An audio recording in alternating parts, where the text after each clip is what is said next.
We made promises, and it's really promises made, promises kept, and we've kept them. This is a triumph of democracy on the birthday of democracy, and I have to say that the people are happy. They're happy. President Trump taking a bit of a victory lap after the Republican-controlled Congress narrowly passed his one big, beautiful bill. And while Americans may benefit from certain parts of the legislation in the short term, it may be years before they feel the pain from some of its more controversial provisions. Joining us now is Congresswoman Sheila Sherfilis McCormick, Democrat from Florida. Representative, thanks for being with us. How are you thinking about communicating the impact of this new law to your constituents there in Florida?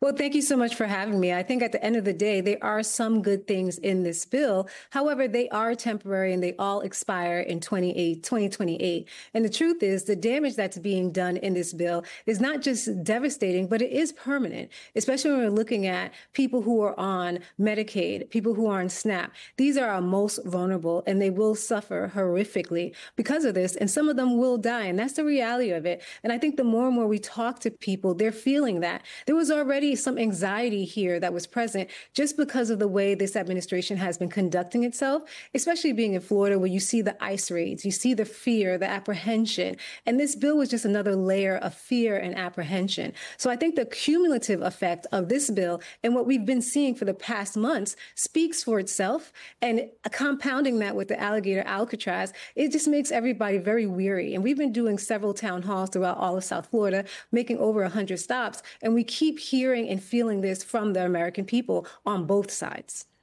The energy that you're finding in the town halls, how do they compare to what we saw maybe within the last year as we were reporting on for some of the representatives in congressional districts where they were in swing districts or they were on the edge for Republicans, and they saw a great uprise of those who were quite concerned about what was happening? Do you expect the same energy? Is that what you're seeing? I am. And, it started off with the Social Security clawbacks. It talks about how it's being harder for people to dispute some Social Security issues. Then we also saw concerns when it came to Medicaid. We saw concerns when it came to SNAP. And really, especially in Florida, where you're in an area where you have so many people who come to retire, who come to actually live their last days, there's an overwhelming group of people who are coming now who said, hey, I've done everything I was supposed to do, and I attained the American dream, and now it's crumbling right through my fingertips. And that's the vulnerability that I'm seeing from our seniors, from our families who moved to Florida, just from the whole population. And compounded to that, we're finding a lot of immigrants or people who are married to immigrants, people who came to the country lawfully through TPS or humanitarian parole, who feel this increased anxiety. And now remember, in Florida, we have a huge immigrant population. So that's going to be your doctor, your nurse, your neighbor, people who we've worked with and loved and adored for more than 15 years in our country, who now are anxious, who are now being arrested, slammed to the floor. And these are good people who you've known for a long time. So there's an increased anxiety all over on all sides and from every group, not just from Haitian people, Venezuelans, Cubans, but from everybody who's watching this and saying, wow, have we become this country now where everyone is being scared, where people see a lack of dignity and compassion? I think that's a bigger thing. But then that vulnerability always kicks in at the end of the day. Am I going to be okay? Is my family going to be okay? Will my benefits be present for me when I need them? Some Republicans and some moderates are arguing that they are not cutting Medicaid and not cutting SNAP benefits. They're just adding requirements to qualify for them.